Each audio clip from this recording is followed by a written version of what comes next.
Just big, blundering miscues. Nope. No, and it all comes It's down. never one thing. It's never one thing in a football game. There's no doubt. There's never one play. There's never one thing. Just like that in basketball. Basketball, there's never, everybody thinks it comes down to the last shot in the fourth quarter, but what happened in the second quarter? Did you give up a 15-0 run before halftime? Did you not finish the first quarter off well? Did you build a big lead? All these plays add up at the end of the day. Now we see the end of the game. We're like, oh, man, that's it. But no, there's a totality of plays. 3rd and 5. Fourth quarter, not scored after an interception in the Super Bowl. You know what I'm saying? Christian McCaffrey fumbling on the first possession. There's so many things that go into losing and winning a football game. But Shanahan says we should have won 3 Super Bowls. Now let's play the cut on Kyle Shanahan with Tim Kawakami yesterday on why he felt comfortable reaching out to Tom Brady. Listen to this entire cut. Here's Shanahan on some of the decision-making he's had at the quarterback position and whether or not they should have won despite some of the decision-making at the quarterback position. I have to feel very confident just from a football standpoint and from just a relationship standpoint and what's right and wrong kind of, to feel good about doing something. And I felt very good about that and comfortable. So it wasn't a hard conversation for me with Brock. You'd have to ask him about it. It's not always the best thing that you want to hear. But I thought when I explained it, I looked at it as a huge compliment. You know, after the 2019 season, that was Jimmy's first year as a starter in his career. And he did some really good things. And we almost won a Super Bowl. He was a young quarterback. We had only played with 1 year. And to get a call a few weeks after that with Tom Brady wanting to come play for us, that was one of the hardest things I've ever gone through in my life, because Tom Brady is the best quarterback to ever play. He's who I've watched since day one of when my career started, and that was kind of a dream of mine. And I knew how good he was. But I also knew we had a very young quarterback who had got us that far. And to sit and risk that young quarterback with, I forget how old he was at the time, 41 or whatever, I just kept thinking, like, what if he comes in at that age, pulls a hamstring, and now I've messed up Jimmy and all that. So it wasn't a fun decision,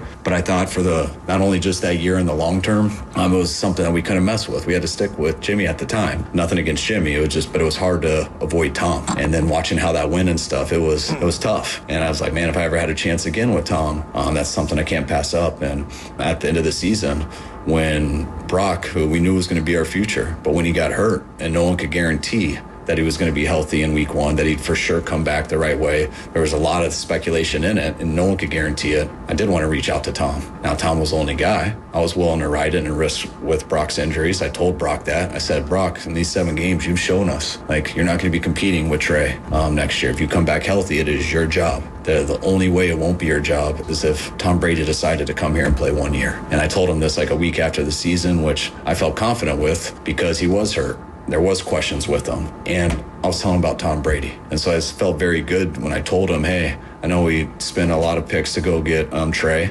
I know you've only played 7 games, you have a bad injury, but we believe in you, and you are a guy of the future. The only way that won't happen is if Tom Brady comes for 1 year. And so I kind of looked at it as I was giving him the keys. I was telling him how much and saying there's this one outside chance, but I'm going to be dead honest with you. Anything in the back of my head.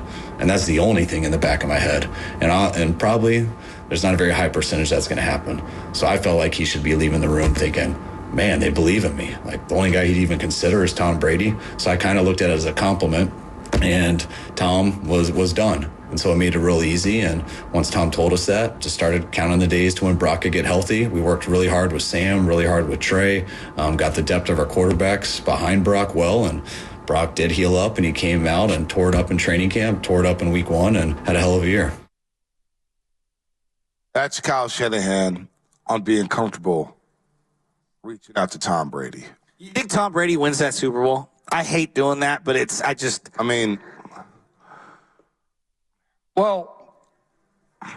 yes, I do believe that Tom Brady, if he's in that position, he wins the Super Bowl. There's no doubt about it. And then him saying that, and I'll let you finish, but like him saying, like, you know, what if 41-year-old Tom Brady hurts his hamstring? Tom Brady was not 41. 71-year-old Tom Brady will be healthier than 28-year-old Jimmy Garoppolo. But you know what, though? I always had thoughts about this. And there's another cut here. And Spinoni, I know he's working by himself, but I don't know if we have it. But Shanahan talks about, the quarterback at the line of scrimmage and how he wants his quarterbacks to deal with it at the line of scrimmage. Full autonomy. You talk about it all the time. Will my quarterback audible? Will he not audible? Will he have the power to audible? Well, basically, Kyle Shanahan said that in his system, he takes that away from his quarterbacks. He tries to make it as easy as possible for him. He goes, look, our plays built in can beat all these plays. You don't need to audible. And that leads me to thinking that I don't know if Tom Brady and Kyle Shanahan could coexist, because Tom Brady would have wanted full autonomy. He would have wanted to be able to change his play at the line of scrimmage, do what he wants to do. And how would Shanahan have handled that? We all know Shanahan is a control freak at times. He wants the power. He wants to call his play. He got irate at Brock Purdy on Thanksgiving night for throwing a touchdown pass to Brandon Ayuk because he wanted the ball somewhere else. It's like the ball's not supposed to go there. Now, it's a touchdown. I'm going to relax a little bit. But the fact that he mentioned that he was initially irritated by Brock Purdy's decision to do that because it wasn't what Shanahan wanted to do leads me to think that was Shanahan relented to Tom Brady to let him have all that power? That dynamic between the two would have been fascinating to watch. There would have been some arguments. There would have been some yelling. I don't know what would have happened in that situation. Who's easier to work with, Shanahan or Bruce Arians? Oh, great question. See, I think Bruce may be a little easier to work with. Really? Yeah. I was going to say more rigid. Bruce Arians loves it. He talked about it. Watching his football life, the way he communicated with Peyton Manning as a rookie to what he did with Ben Roethlisberger. I thought he was more quarterback friendly. Now, Bruce Arians, when Brady got down there, Bruce was an OG, talking about, yo, this is the way we do things. And what flipped their season? Bruce Arians is like, I need to take a chill. Well, after Tom Brady lost his mind on him. It's like, yo, I need to take a chill. Bruce Arians is just doing too much. That's all that was. He was feeling himself a little bit. See, I think there would have been a point of inflection, and at that point, they would have figured it out. Like, it wasn't going to be smooth sailing. Why do you think Shanahan ultimately said no? Now, he told us that, I had a young quarterback in Jimmy Garoppolo. But even during that time, it was obvious he never really trusted Jimmy and that he was irritated with Jimmy Garoppolo all throughout the season. I think There's no doubt about it. I think Kyle and a lot of people in the league assessed Brady's done. No, but Kyle admitted, and they admitted at the time that, yeah, Brady's a little bit better than Garoppolo, but just a little bit to the point where we don't think we need to make a break. And how dumb does that feel? It feels like one of the biggest blunders in the last 15 years in the NFL. Looking back on it, how many teams should have gone after Brady? A plethora of teams. If he doesn't win a Super Bowl with the 49ers, Kyle Shanahan, we're going to look back at that soundbite. No doubt. Say that he took Jimmy, and whether or not you wanted Brady or not, I think that's irrelevant at this point. It's the fact that Brady told Shanahan, I want to come home and play for the 49ers.